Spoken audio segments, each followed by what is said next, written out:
એક કાર્યક્રમમાં હું જતો હતો, એમાં એક ગામ આવ્યું, અજાણ્યું ગામ હતું પણ બસ ઊભી રહી. એમાં એક જણો આવીને મને કહે, શાહબુદ્દીન રાઠોડ? મેં કહું હા. અરે ભલા મણા, આમ ગામ હારા વયા જાઓ, એમાં તમારી તો ઠીક પણ અમારી શું આબરૂ. ઉતરો, અમે ઘર ખોયડા બાંધીને બેઠા છીએ. હવે આવી મંડી એને તાણ કરવા માંડ્યો એટલે મને એમ થયું લાવવા લેતા જ એવામાં તો સાંજે પ્રોગ્રામ છે ને આ નજીક જ. હું તો ઉતરી ગયો, પણ હું ઉતરી ગયો ને એટલે એનો ચહેરો ઉતરી ગયો.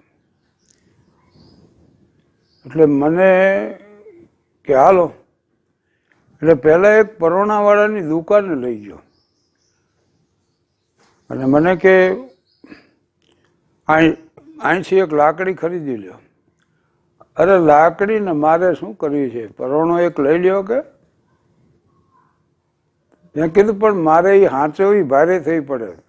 ના ના કે તમને ખબર નથી પડતી, અમારી શેરીમાં એવા કૂતરા છે ને, હાથમાં લાકડીનું હોય તો કરડી જાય એવા. હમણાં કે અમારે મહેમાનને આ રીતે હું લઈ જતો હતો ને, અહીં ગરદને બટકું ભર્યું. બોલો, મને તો ફાળ પડી. મેં કહ્યું અહીંયા બટકું કેવી રીતે ભર્યું?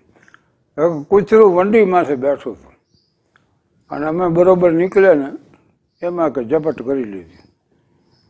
એટલે હું તો ફડકમાં લાકડી તો લીધી ને, ગજાણ્યો ગામમાં ઘરે ને એમ આમ લાકડી ફેરવતો એની વાંય આવ્યો.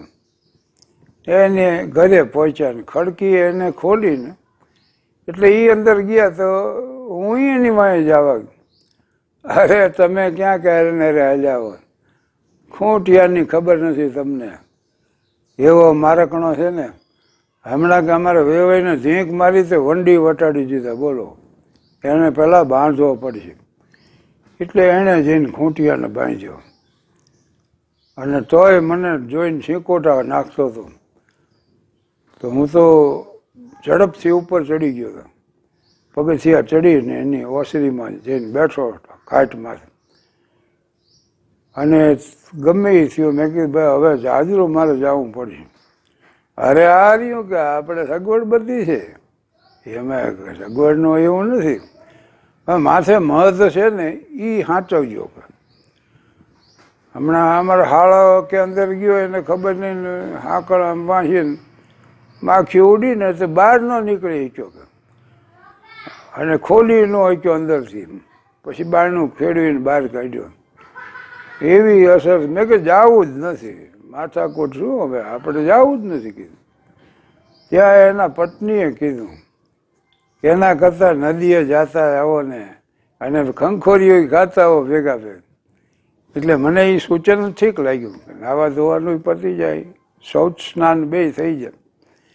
એટલે અમે નદીએ જવા તૈયાર થયા હતા. આવડું મોટું પોટલું મેલા લુગડાનું હારે આપ્યું કે નદીએ જાઓ છો તો બેકાબેક સબ સબાવતા આવજો. એટલે આ ઘર ધણીને કીધું, એટલે ભાઈ કોણ આ દોષી? આપણે બે ભાઈઓ છે ને. મારે ઉપાડ્યા, બજારમાં આવ્યા હતા, પાછો એમ થઈ ગયો કે લ્યો ભારે કરી. મેં કહ્યું કાં? હાબુ તો કે ઘરે બોલાઈ ગયો. અમારી પાસે લુગડા ધોવાનું હાબુ લેવડાવ્યો. એક કે સોગંદથી ગોટીએ લઈ લ્યો ને ભેગા ભેગ મારી દઈ જલસો. વળી હમામનો હાબુ હારે લીધો અને ત્યાં ગયા ના લુગડા ધોયા. હું જાજરૂ જઈ આવ્યો, પછી લુગડા ધો કર્યા, થાકીને લોચ થઈ ગયા.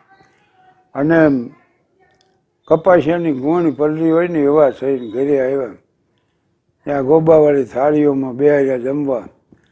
હવે એનો નાનો છોકરો એ મારી થાળીમાં બેસી ગયો જમવા. બોલો, પાછો એનો બાપ કે અમારા નાનકાને કાંઈ સંકોચ શરમ નહીં, ગમે એની થાળીમાં બેસી જાય. ઈવડે નાનકો કહેતા, બાકી તો મોટકાના આંટે એવો હતો.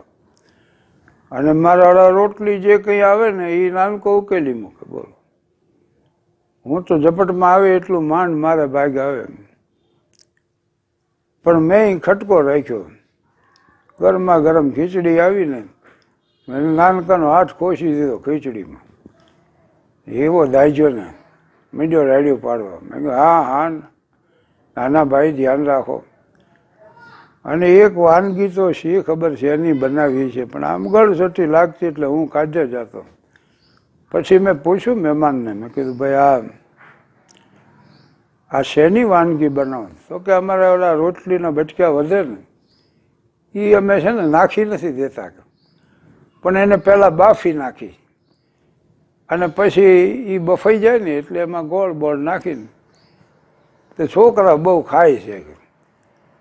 મેં કીધું આ તમારા ઘરના જ બાફો છો કે અડખે પડખે આડોશી પાડોશીના ભેગા કરીને બાફો? આવડું મોટું તબડકું ભર્યું છે. પણ એ જેમ તેમ જમવાનું પચ્યું, કાગવાસ નાખ્યું એવું ખવડાવ્યું. અને પછી હું અહીંયા બેઠો હતો, પાછો ખાટમાંથી બેઠો ને સામે મેળી હતી, એમાં એક નીકળ્યા કહું કાટીઓ વણ લાગ્યો મને, રાતી આંખો મૂછું આમ ચડાવેલી, હાથમાં જોટો બંદૂકનો, બોલો. અને મને જોઈને કાર્ટિસ ચડાવ્યા, હાટ કરીને ખાટ દઈને બંદૂક બંધ કરી અને મીડિયા આટા મારી સામે જોઈને 2 ખોખારા ખાધા. હું તો હલબલી ગયો. મેં તરત ગરદણીને કીધું, મેં સામે આકરા પાણીએ અને મારી સામે જોઈને ખોખારા ખાઈશ, કાંઈ પણ હોય તો મને કહેજો. ના રે ના, તમે તમારે લહેર કરો. અરે ભાઈ નથી લહેર કરવી કીધું. તો મને કે 8 દી પહેલા એના મહેમાનને અમે માર્યો હતો ને એટલે ઈવડાઈ એમ કહી ગયા કે દીકરાઓ તમારો મહેમાન આવવા દો. કોઈ ગાડી કોઈ બસ કાંઈ શેનો ટાઈમ મને ખબર નહીં, તોય હું તો થેલો ઉપાડીને હાલતો થયો. અહીંયા રોકાવાનો શું ભાઈ? અને એ આવ્યા પાછા ઝાંપારે સુધી તો વળાવવા જાજે એમ મળાવવા આવ્યા. અને મને કે કંઈક જીવ મૂંઝાય ને તો આવતા રહેજો. પણ 2 ઘડી મોજ આવે. શું મોજ આવે! આ મહેમાનોને માને દિલ ભરી દીધા નહીં, એ મેળી નહીં પણ મહાન સાચું હરઠિયો બને. જ્યાં આદર જ્યાં આવકાર જ્યાં નેનુમાં ને ઉસગર જાઉં સજના ભલે ને વર્ષે ભાલાના મેં. અને નહીં આદર નહીં આવકાર નહીં નેનુમાં ને ઉસગર કભી ન જઈએ ભલે કાંચન વર્ષે મેં.